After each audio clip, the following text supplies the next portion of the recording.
서울 대치동을 넘어 지역 곳곳으로 가파르게 사교육이 확산되고 있지만 이를 억제할 교육당국의 대책은 제대로 작동하지 않고 있습니다. 해마다 교육부는 사교육비 대책에 이 방과 후 학교를 포함시키고 있지만 정작 지역으로 갈수록 그 참여율은 급격히 떨어지고 있는데 그 이유가 뭔지 금창호 기자가 취재했습니다.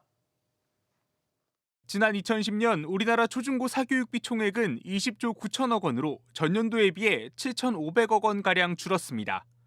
정부가 사교육비 통계조사를 시작한 뒤 그 비용이 처음 감소한 해인데 당시 교육과학기술부는 방과 후 학교를 핵심 요인으로 꼽았습니다. 방과 후 학교에 참여한 학생의 사교육비가 연간 51만 원 정도 줄었기 때문입니다. 이후 매년 발표되는 사교육 대책에 방과 후 학교를 내실화하고 더욱 활성화하겠다는 내용은 꾸준히 담겼고 지난 2023년 사교육 카르텔 후속 대책에도 방과 후 학교는 큰 비중을 차지했습니다. 하지만 학생과 학부모는 점차 방과 후 학교를 외면하고 있습니다.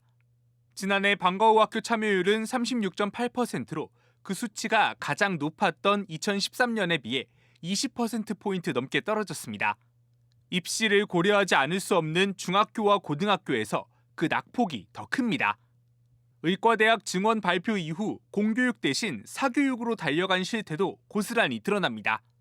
코로나19 시기 이후 다소 회복됐던 방과 후 학교 참여율이 지난해 푹 꺾인 겁니다. 이 과정에서 서울과 대도시보다 중소도시와 읍면 지역의 방과 후 학교 이탈이 더 심했습니다. 공교육만으론 원하는 수준에 도달할 수 없다는 불안이 지역 깊숙이 퍼진 겁니다. 내신이라든지 아니면 아이들의 성취도 평가를 이따 봤었을 때 방과 후 학습에서 하는 내용으로는 아이들이 그 내용을 충분히 인지하고 학습이 돼서 시험을 치를 수 있는 그런 수준이 안 돼요.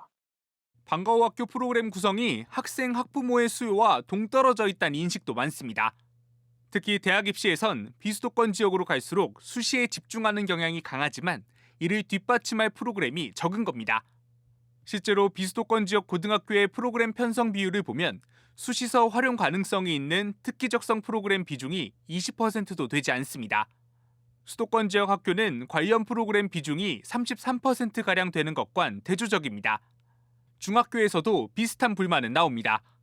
특히 고등학교 비평준화 지역에선 고교 입시에 도움을 줄 수 있는 방과 후 학교 프로그램이 적다는 지적입니다.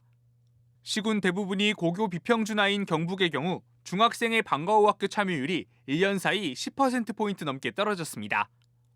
내신 성적이 80%가 들어가다 보니까 매일 정규 과목 시간 외에 조금 더 보충해 줬으면 하는 바람이 있을 건데 과 과목보다 예체능 위주의 과목을 선택할 수 있게 해준다던가. 정책 환경도 영향을 미쳤습니다. 2022학년도 대입부터 방과 후 학교 프로그램을 학교 생활기록부에 쓸 수 없게 되면서 직접적인 입시 활용도가 낮아진 겁니다. 법적으로 과도한 선행학습이 제한돼 방과 후 학교 수업으론 보충, 심화학습 수요를 감당하기 어려운 측면도 있습니다. 전문가들은 사교육 수요를 실질적으로 흡수하려면 정규 교육과정과 연계해 체계적인 개별화 교육을 제공할 수 있는 인프라를 강화해야 한다고 지적합니다. 사회적 기업이라든가 협동조합이라든가 이런 것들을 이용해서 방과 후 교육 활동과 연계해서 그들의 어떤 교육적인 요구를 충족시켜 주기 위한 정책을 피고는 있지만 아직 이것이 전국적으로 확산되어 있지는 않아요.